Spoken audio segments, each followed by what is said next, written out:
After months of deliberation, the European Union has designated Hezbollah's military wing a terrorist organization, a move welcomed by both the U.S. and Israel. Hezbollah, which is backed by the Syrian and Iranian governments, is the most dominant political party in Lebanon, thanks in part to its own non-state militia that's seen by many to be more powerful even than Lebanon's army.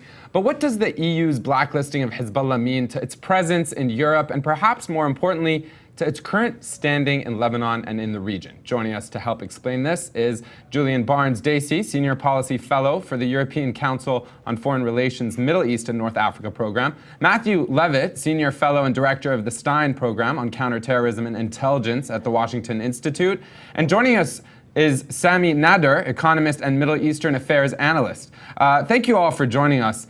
I want to start with the fact that only the military wing was banned. Matthew, you were part of the efforts in trying to get them blacklisted by the EU. Why only the military wing? A lot of people say there's no real formal distinction to begin with. Unfortunately, you're muted. If you just wouldn't mind unmuting yourself in the top right, and then we can start again. Sorry about that. Just that little button in the top right. There we go. How's Thank that? you. There we go. Okay. In fact, there is no distinction between the wings of Hezbollah. This is a political creation for expediency, in large part because the EU was 27. It's now 27 member states, and it works by consensus. It would have been much more effective had the ban been on all of Hezbollah. Since the ban actually is only an asset forfeiture action, there is no travel ban, there's no ban on contact of any kind, it would have been more effective that way. But this is what was politically acceptable within the EU right now, and so this is what happened. It'll still have plenty of impact, however, and we can talk about that as we go forward. So when we talk about the impact, I mean, what led to this? You know, we've heard different things, you know, whether it was, you know, the attack on Israelis in Bulgaria, or, you know, it's now emergence in the Syria war, you know, essentially saying it's there as an existential fight or an existential battle. I mean, we have this tweet, for example, from Barak Ravid saying a cache of bombs discovered in Nazareth and a 150-page legal document paved the way to Hezbollah's EU designation. Everybody's got an opinion, but in fact, it was two things. What really kickstarted the discussion, of course, was the attack in Burgas, Bulgaria a year ago this month. But for various European Union member states, that played more or less of a factor. For some, like France, the key factor was Hezbollah's activity in Syria. But under the Common Position 931, which is the European Union's basis for these types of activities, any type of terrorist activity that a group is engaged in anywhere, it need not be in Europe, is fair game for consideration. And even once the CP 931 committee had met and decided that, in fact, Hezbollah did hit threshold, then it went to the foreign minister level to make sure that this was still sound policy. There's no automaticity with this process. So which nation states were really pushing for this? And more importantly, why not ban Hezbollah altogether? So the three states that were pushing this most strongly were the UK, then France and Germany. The Dutch as well. The Dutch are the only ones within the European Union who have blacklisted or designated all of Hezbollah. The UK, of course, has banned the military and terrorist wings of Hezbollah. And the reason not to ban the political wing was to try and minimize the impact on stability in Lebanon. Again, under CP 931, there actually would have been no ban whatsoever on any type of contact with Hezbollah, parliamentarians or otherwise, but the optics would have been uncomfortable for someone to meet with a Hezbollah politician after the group had been designated in whole as a terrorist group. By designating just the military wing, the idea was hold Hezbollah accountable for the terrorism and militia activity that's engaged in, but allow it to continue to engage in legitimate activities. It is a duly elected political party in Lebanon as well. It is a key social service provider in Lebanon as well. It is all these things, and therefore try to minimize negative impact on Lebanon. You know, it's interesting, Sami, when we talk about minimizing the negative impact on Lebanon, what do you think? I mean, is this, you know, a lot of people inside Lebanon, a lot of experts is saying that this is toothless, that it's insignificant, completely insignificant in terms of Lebanon domestically. What are your thoughts? I think there is one element that has not been said, and this is the presence of the international forces, what we call the UNIFIL. I mean, the international forces working under the auspices of the United Nations and working in south of Lebanon. and these forces can be taken as a hostage by Hezbollah. So this element actually has been present in the mind of the European parties working for this settlement or for this statement decision from the European Union. And they are really concerned with the security of this international force-keeping contingent. Now, as for how much is effective this decision, I mean, at the end of the day, this will carry economic sanctions. And that's all. And this is not enough, actually, to curb Hezbollah movement inside Syria or Hezbollah behavior or even Iran behavior. By distinguishing between the military branch of Hezbollah, banning its branch, but at the same time recognizing a political role of Hezbollah, we have to keep in mind what the French president said 2 days ago, that he's encouraging a government in Lebanon grouping the whole parties. What means the whole parties? Meaning including Hezbollah. So when I see such a distinction, between banning the military branch but accepting and encouraging the political branch, I'm concerned. Right. Because go ahead. I think you're right to be concerned. Many people are concerned. I am concerned. So all bodies have two hands, but they have one head. How will you classify Hassan Nasrallah, for instance, as a political branch or a military branch? Right. You bring up a good point, and I want to get your take on this, Julian. I'm going to quote actually from Reuters. Rami Khouri, a Beirut-based political commentator, said, "If the EU can explain to me where the military wing of Hezbollah ends and the political wing starts, then they should be given a Nobel Prize for physics." It really is that complicated. What do you make of this and the distinction that's being made by the EU? Sure. I mean, to be honest, I don't think it is that complicated, and I agree with previous speakers that there isn't any real distinction to be made between the political and the military wing. But I think, it's important to look at why Europe has done this and what they're trying to achieve. And in Europe's eyes, they look at Hezbollah as a significant player within Lebanon. They look at the lessons of the last decade and beyond, where by cutting out key partners, cutting off avenues of dialogue, they've only prolonged hopes or efforts to move towards political solutions. And in countries like Lebanon and Syria, where Hezbollah is deeply involved, there is going to have to be continuing outreach, negotiation, dialogue with Hezbollah if there is going to be some kind of accord that actually stops a wider, deeper, more prolonged implosion. So yes, this is a fabrication, but it's a fabrication which is useful, which allows the Europeans to maintain a dialogue while actually saying, look, we're doing something symbolic. But my view is that, yes, this is, for the most part, a toothless measure. It's not going to have much of an impact on the ground, but it does say, look, we're not going to tolerate this without any response.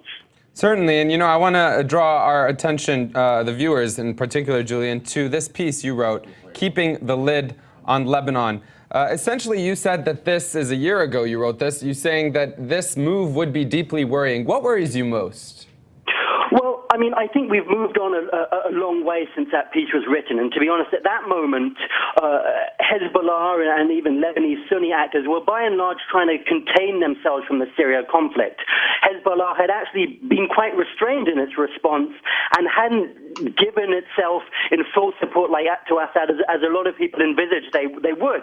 So essentially, the argument was that by labeling them a terrorist organization, by cutting off all contact with them, you essentially push them into a corner and you give them no other avenue but to solidify their relationship with Assad, to fully go in with Iran in ensuring that actually they maintain their position by maintaining Assad's position. I think actually the situation has spiraled out of control since that piece was written, and actually Hezbollah has gone in, as have a lot of Sunni actors. This is not a singular thing. This is a number of Lebanese actors who have escalated the situation, who are militarily involved in the conflict in Syria today. And so I think today, actually, there's less of an argument in saying that this is going to push Hezbollah in a corner, it's going to destabilize Lebanon. I think the argument to be made today is do you want to cut off all relationships or dialogue with Hezbollah? Do you want to put European governments in a situation where, by virtue of a terrorist listing, they cannot have any dialogue with the Lebanese government at large because Hezbollah is a part of it? They cannot provide military support to the Lebanese armed forces because of the fact that there are concerns that Hezbollah might get their hands on some of it. But most of all, they cut off the possibility of engaging in any way in Hezbollah, which to my mind will be essential to any solution both in Syria but also in Lebanon as it teeters increasingly on the brink of some kind of civil conflict of its own. Right. And Matthew, would you agree with that? I mean, that last statement there in terms of how important that is? Well, the first thing to mention is that it's a common misperception that a designation by the European Union bars contact. I think most people have that perception because there is contact banned with Hamas, and Hamas is also designated by the European Union. But actually, the Hamas ban has to do with the quartet principles. CP931 is available on the internet. You can look at it. There's no travel ban. There's no ban on contact. Theoretically, they could have banned all of Hezbollah and still had whatever contact they wanted with the Lebanese government. Leading up to this discussion, the UK and other governments presented papers explaining how, by designating just the military wing, even any negative optics would be removed. There'd be no impact on aid, there'd be no impact on the military supplies, and you'd be able to have contact with Lebanese parliamentarians. Right. I just wanted to be clear that, I mean, we asked you earlier which states were pushing for this. You mentioned the European Union states, but obviously the United States, Israel, and Canada also pushing for this. I presume that's who you were referring to. So then, on this note of what the ramifications are actually going to be, I mean, we've seen different diplomats trying to, interpret this and explain it in layman's terms, so to speak. There was one in particular about funding, because, and correct me if I'm wrong on this, Matthew or Sami, anyone jump in here really, presumably Hezbollah's funding does come from the European Union in terms of its charity and its political organizations, but there's kind of a widespread belief that also to Sami's earlier point, reaches the military capabilities of Hezbollah. Is that not true, Matthew? Of course, because as all three of us have said, there is no real distinction between the various wings of Hezbollah. So you fundraise for one and you move to another. But one of the impacts that we've overlooked, and I think one of the most important, is the fact that very few European Union countries, until this action, were engaging in proactive intelligence investigations of Hezbollah. The UK did, the Dutch did, the Germans did, but pretty much everyone else did not. And as I've been going around Europe over the past few months, meeting with officials in these countries, they've been quite open about it. And the reason they cite was that Hezbollah, in whole or in part, was not designated as a terrorist organization. Now that the military wing of Hezbollah has been so designated, this will empower European member states to open up these preemptive intelligence investigations. And that in and of itself will have not only a chilling effect on Hezbollah, but will also have a constricting effect just by virtue of increasing number of cases on Hezbollah's ability to raise funds and engage in logistical support for its activities out of Europe.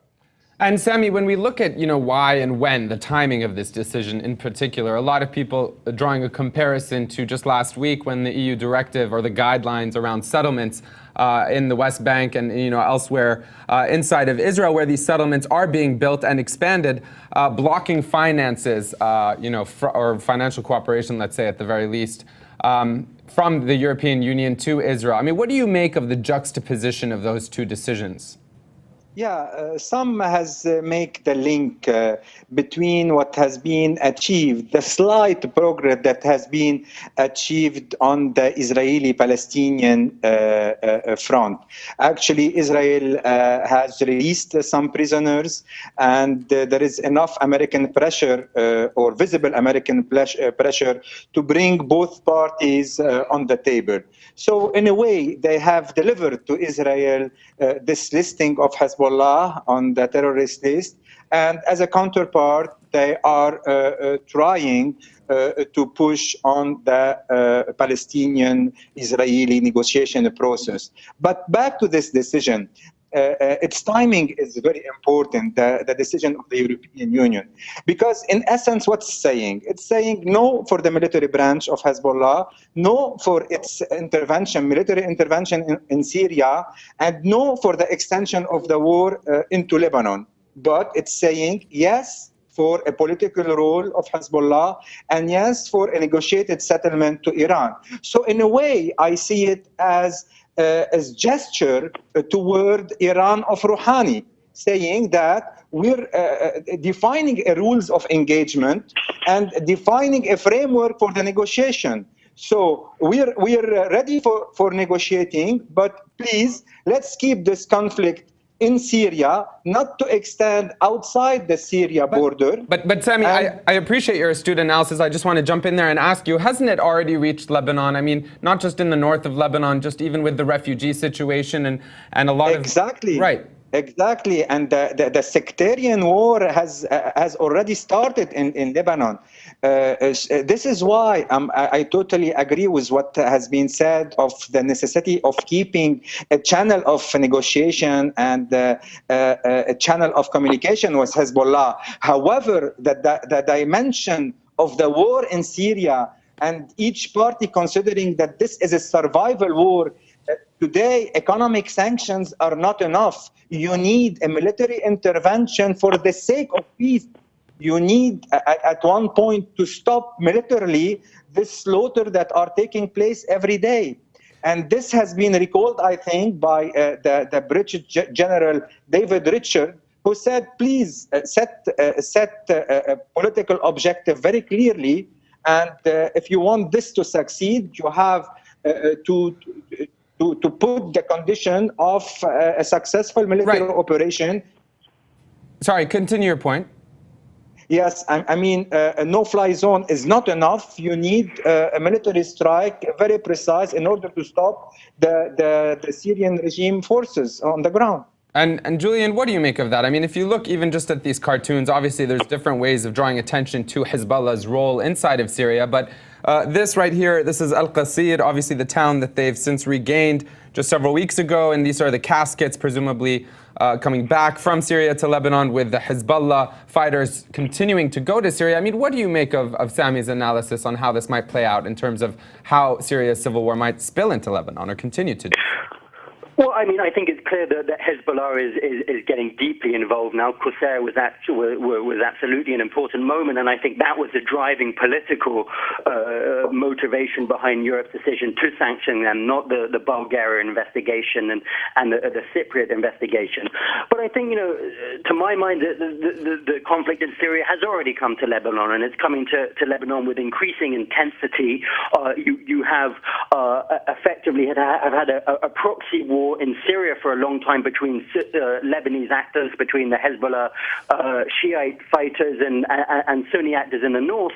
But this struggle is increasingly coming to Lebanon. I think there are real concerns that actually the more it is fanned and the wider the flames grow, that Lebanon is going to be increasingly struggling to contain that. And I think, the reality that is often not accepted is that actually Hezbollah has played, to a certain degree, a restrained role within Lebanon, even as it has escalated within Syria. I think there are a lot of people who dismiss its actions in Lebanon without really taking into account the broader context of Sunni actors in the north of the country who have been very adamant since day one that the war in Syria is the first step towards dislodging Hezbollah in Lebanon. So there is a broader existential conflict here, which I think is a perception which drives Hezbollah, which one has to appreciate. Certainly, and the Persian Gulf countries, part of the region, a crackdown, as we've seen reported, on Hezbollah, and with the broader, maneuverings of what's happening in Egypt. I mean, this all does come together. We'll try and wrap it together. I do want to share with you all, and perhaps, Matthew, you can comment on this, a quote from the caretaker Prime Minister, Najib Mikati. Let's take a look at his reaction to this. He's clearly walking a fine line. Let's get that up one more time. Let's give it. Do we have the there we go. I hope, is that it? Which one is it? There we go, the right one. We got lots of quotes, a lot of people reacting to this news, as you can imagine. The Lebanese society, he writes, or says, in all its constituents, is keen on committing to international legitimacy and preserving best relations with EU countries.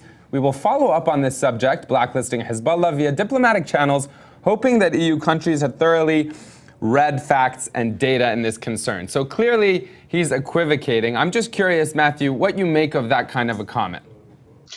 I don't know why anybody would expect him to be able to say anything else. Lebanon is a deeply, deeply divided society right now in the middle of a confessional war, as you've heard all three of us discuss. He's not in a position to applaud this or to come out against it, he has to play a diplomatic role. If you're Lebanese, if you're in Lebanon, it is absolutely critical to you that Hezbollah be there to play a role in stabilizing the country. It is the largest military force, larger and better trained and better armed than the Lebanese armed forces. And simply calling them a name, terrorist or otherwise, is not going to solve anything. Right. And I want to, by understanding that there's a political cost to their actions, they might curtail some of their military activities. Right. And, well, you know, it's hard because I've spent quite a bit of time in Lebanon, and my friends in Lebanon are so dismissive of this, whether they're Christian, whether they're Sunni, or Shia. I mean, you know, it seems Fag Hatron saying the military wing distinction seems to make this move nothing but a bunch of sound and noise by adding a distinction that doesn't really exist. As we've kind of hammered home, any potential good that could have come of this is wholly nullified. So a very basic question then from MG Huff, what is the point in any of this, designating a group a terrorist group if we can still have contact? Matthew? Because you can open up investigations to curtail and counter their actual terrorist attacks. And the whole idea of having contact with them would be to convince them to moderate.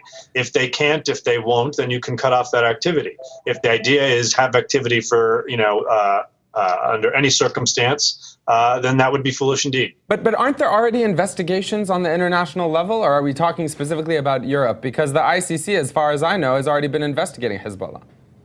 Not the ICC, but the UN Special Tribunal for Lebanon, yes. The United States, yes. Other countries, but most European countries have not been. And as I've met with them, they've been quite open about it. Forgive me, you're correct in it not being the ICC, my mistake. Sami, I do want to ask you, what of the Gulf crackdown on Hezbollah? Do you think that this is, an attempt perhaps, behind the scenes or regionally or through a geopolitical coalition of sorts to crack down on Hezbollah, given the role that they're playing in Syria? I mean, in one respect, in Syria, you have Hezbollah, which is now deemed to be a terrorist or half a terrorist organization, I guess, fighting terrorists from, Al-Qaeda and other groups from, Iraq and so on and so forth. So, I mean, do you see this as a crackdown, part of a broader crackdown on Hezbollah? Yes, it is. But I think, its impact is not on the very short term. However, this is very serious.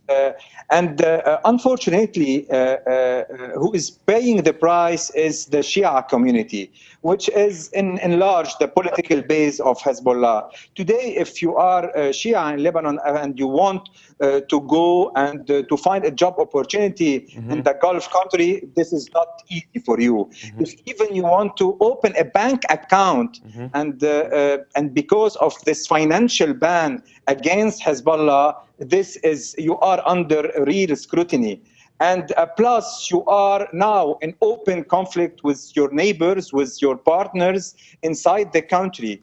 And that means on the long term, Hezbollah can be very strong. However, it will start to have serious problem with its own political base. And even if he will win the war in Syria, this win will be nonsense, because after that, what he will be doing, how can he translate this winning into what kind of peace, what kind of settlement? It will be in an open conflict with a majority of Sunni population, and more and more this its Shia political base is having second thoughts and start to ask questions: where are we going to?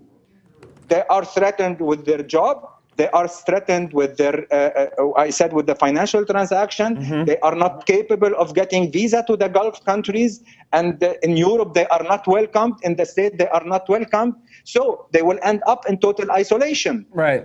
And that's what's perhaps even all the more troubling. I mean, Julian, do you think from Hezbollah's vantage point, actually, we have a response from Hezbollah. Let's read it, and then I'll put the question to you as to whether, how challenging this is for them in terms of the priority of challenges. I mean, here we have Hassan Nasrallah saying, if the EU countries think they are booking its locations in our Arab and Islamic countries by submitting to the logic of US blackmailing, we assure them that Washington had made similar decisions and gained only further failures and disappointments. With that in mind, Julian, is this the biggest challenge for Hezbollah, let's say at least politically? To be be honest, I don't think this will even register at the moment. I think they're consumed in what they view as an existential conflict, not just in Syria, but in Lebanon. That is really consuming them in multiple ways. They are desperate to maintain stability within Lebanon and not lose their position there. And to be honest, they are the dominant military and political force, so they don't actually feel particularly threatened on the ground in their immediate vicinity, even if they see a wider existential threat. So I think, the prospect of a European state sanctioning them, of blocking financial flows which weren't even too significant in the first place, of launching some investigations which perhaps are cumbersome and preventative of a wider expansion of Hezbollah activities are clearly not going to be a huge restriction on what they're doing and where their focus really lies. And their focus lies at home at the moment. And I think the fact that Europe has made the sign of wanting to continue political dialogue will very much be a sign to them. I mean, in essence, Europe has pleased everyone by this decision. They pleased those calling for sanctioning, but they've also sent a message to Hezbollah. Look, we'll continue talking to you. We're not going to cut relations. And I think that offers Hezbollah a way out, which they won't ignore. And perhaps they've pleased people on both sides without actually bringing about much action, so to speak, Precisely. as we've discussed. I think that was exactly the aim. Oh, politics, always confusing. Well, let's hear from a couple other politicians. How about that? Prime Minister-designate Tamam Salam saying here, quote, "I hope the EU will reconsider its decision because such decisions contradicts with the willingness of the countries of the European Union to help Lebanon overcome the complexities of its internal political situation." Now, juxtapose that very quickly with what William Hague had to say. Right here, we have a video of him, of course, the UK's foreign minister. Take a listen. The European Union will continue to be able to talk to the various parties in Lebanon. We will continue our work to try to help the stability of Lebanon. In fact, the United Kingdom is doing a lot. We are helping to fund the border operations of the Lebanese armed forces, their border security. We're all concerned about the stability of Lebanon. Everyone who's watching what's happening in Syria, like the UK foreign minister there, is concerned about the stability and security of Lebanon. I'm curious, though, maybe we'll just go quickly down the line. We'll start with you, Sami. Do you think that without President Bashar al-Assad's support, can Hezbollah survive or stay intact based on what might happen in Syria? Listen, Hezbollah is taking full advantage of its Syrian ally. It's the main bridge with Iran. It's through its strategic depth. So losing this regime is losing a main asset. This explains why they are fighting so fiercely inside Syria, defending the Syrian regime. However, if he collapses today, as of today, Hezbollah has a political base among the Shia community. And so he will not disappear overnight. Maybe he will be accountable if there are free elections to come. However, as of today, he's still representing the Shia community or a large part of the Shia community. And this is what the other partners in Lebanon are trying to induce him to the negotiation table. Trying to say, even indirectly, your principal ally is about to lose. Let's come back to that negotiation table and hammer a deal once for all, one that lay the foundation of a stable Lebanon. And Matthew, would you agree with that? I'll just say that, Hezbollah's participation in Syria is important to it, not because of its political activities or social welfare activities. Syria is not important to it on either of those accounts. Syria is critical to Hezbollah to support what it calls resistance activity, terrorism, and military activity, which I think begins to show part of its true colors. It is each and every one of these things, not any one of them alone. And so Hezbollah wants either the Assad regime to emerge victorious, or short of that, to remain in control of the Alawi highlands and the coast. Some of the cases we've had here in the United States, some with European connections, have involved attempts to procure weapons, and some of those weapons are going to be shipped straight to Latakia, for example. In the event they lose Damascus International Airport as a place through which to get weapons, perhaps they could get them through Latakia. Certainly. Hezbollah will continue to be a part of Lebanon and a political player, even if it loses in Syria, but it would suffer tremendously. It already is suffering tremendously politically because of this involvement, and its military and terrorist capabilities would suffer dramatically. Certainly. And I'm curious, Julian, we'll give you the last word. Your reaction? I I agree with a lot of what's been said. I think Hezbollah are very strong domestically. I don't see a scenario where they're really swept aside if Assad falls. I envisage a scenario whereby the Iranians are able to continue channeling some kind of military, financial resources to Hezbollah, either directly into Lebanon or via Latakia or places like that. But clearly, Hezbollah are worried. Their prime concern here is that if Assad falls, this constitutes part of a broader Sunni resurgence, which is then going to focus its sights on Hezbollah. And I think this really points to the dangers and the fears, the very real fears of a broader sectarian conflict now emerging as we move from Syria, but actually sweeping into Lebanon and into Iraq. And I think at that point, Hezbollah will feel threatened. They will see themselves in the crosshairs of Gulf states, of a revived Sunni movement across the Levant. And clearly it won't leave them as ascendant as they've been for quite some time now. Certainly, and as you had earlier pointed out, Hezbollah really framing this as an existential battle. I was in Jordan just as Hassan Nasrallah gave that speech, and the reaction was really palpable, worrying just where this actually could all lead. I just want to share this last comment because it's really quite salient. Nihilist deity saying, you say tomato and I say tomato, referring to the distinction between the military and political wings there. Let's call the whole thing off, if only it were that simple. Thank you so much for sharing your time and insights with us, Julian, Matthew, Sami. And remember, we have all of their articles as well as links to more information about this in our resource well, where you can find out all you want to know about the distinction or lack thereof. Thanks for watching.